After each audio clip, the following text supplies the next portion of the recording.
Day-to-day life is hard and frustrating.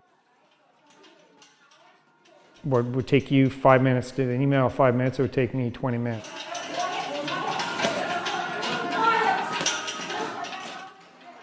I was diagnosed with Parkinson's October 2014.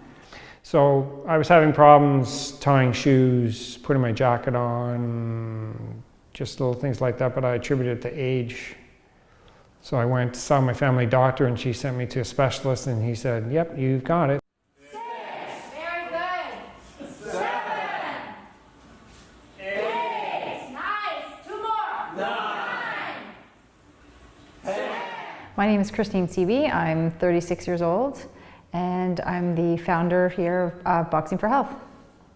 I saw a broadcast on the news in the States where they had started a program for boxing, teaching boxing to people with Parkinson's, and I thought, wow, that's a really good idea. I started a program, and it grew quickly, and here we are. We're in our own gym about a year and a half later, and close to 80 students.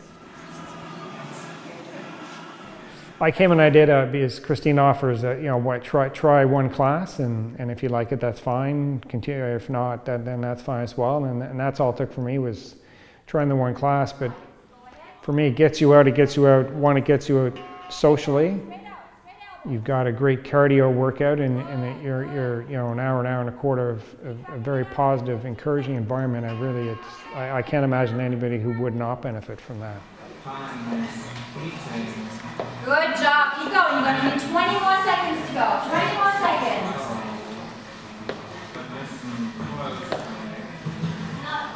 10 seconds.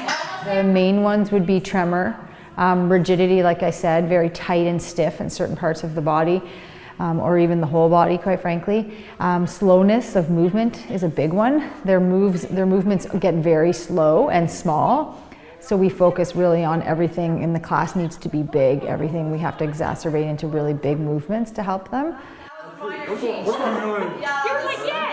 It's more the intensity behind the exercise than the specific exercise itself. Boxing, however, is just flat out fun for the most of us. Putting on gloves and punching something, it's just physically and emotionally and mentally rewarding, and just feels good to let that out. But when we incorporate the different balance and strength exercises into the circuit too, it just makes it that much more challenging, but also fun. And go! Come on, Monica, come on, Granny! Give it to him! Give it to him!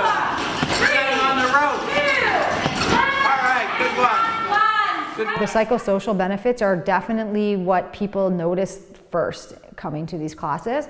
Meeting the other students who share the same symptoms and the same frustrations as you is huge, to be able to just let go and relax and be able to work out at your own pace and push, hard but not too hard, because you're working with people that are dealing with the same type of symptoms that you are.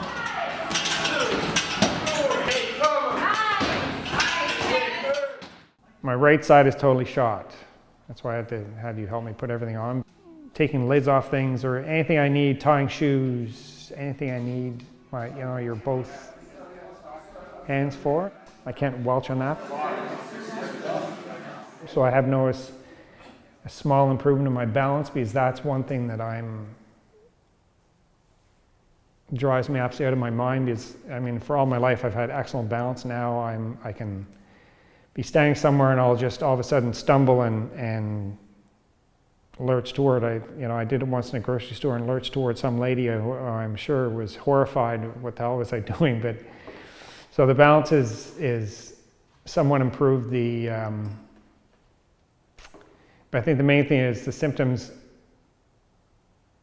are not getting better, but I don't expect them to get better. But I think they're keeping them in a status quo. But I think that the biggest improvement is my mood.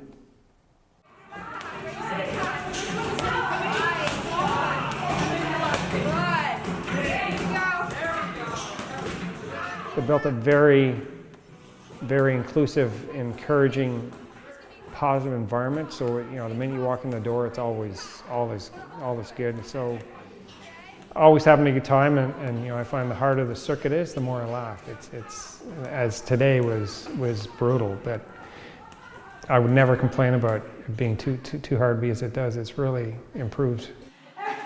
Are you guys still debating or trying to have It really is one of the only things that you can do to help lessen the symptoms for this disease and slow down the progression. So if I can give hope to just one person, that's amazing. But if I can continue to give it to more and more people, because unfortunately this disease is just, the numbers are getting higher, then if we can help improve quality of life, a new person, every day or every week, then at the end of the day, I feel like I've done my job. Oh, I think it's fulfilling a passion that I initially didn't know I had. I was working with clients as a therapist one-on-one, and it was rewarding. But when I started doing this, it just felt right. It felt like I had something missing, and this was it. So I knew right from the beginning, right from working this program in my garage, that something big was going to come out of it if I just kind of stuck to my guns. And that's really what happened, and it's been amazing. Like the students are a family to us. We come in and it's hardly work at the end of the day. Like, we leave with smiles on our faces just like they do, and they tell us how much it's given them hope back into their life, and we respond by saying the same thing. Like, it's really given us hope. It gives us hope every day to make the program that much better and try and get to as many people as we can. I'm a lot better off than a lot of people. It's just tend to forget about everyone else and think about yourself, but I still have to remember I'm in better condition than a lot of other people. So I should count my lucky stars, but sometimes it's hard to count them.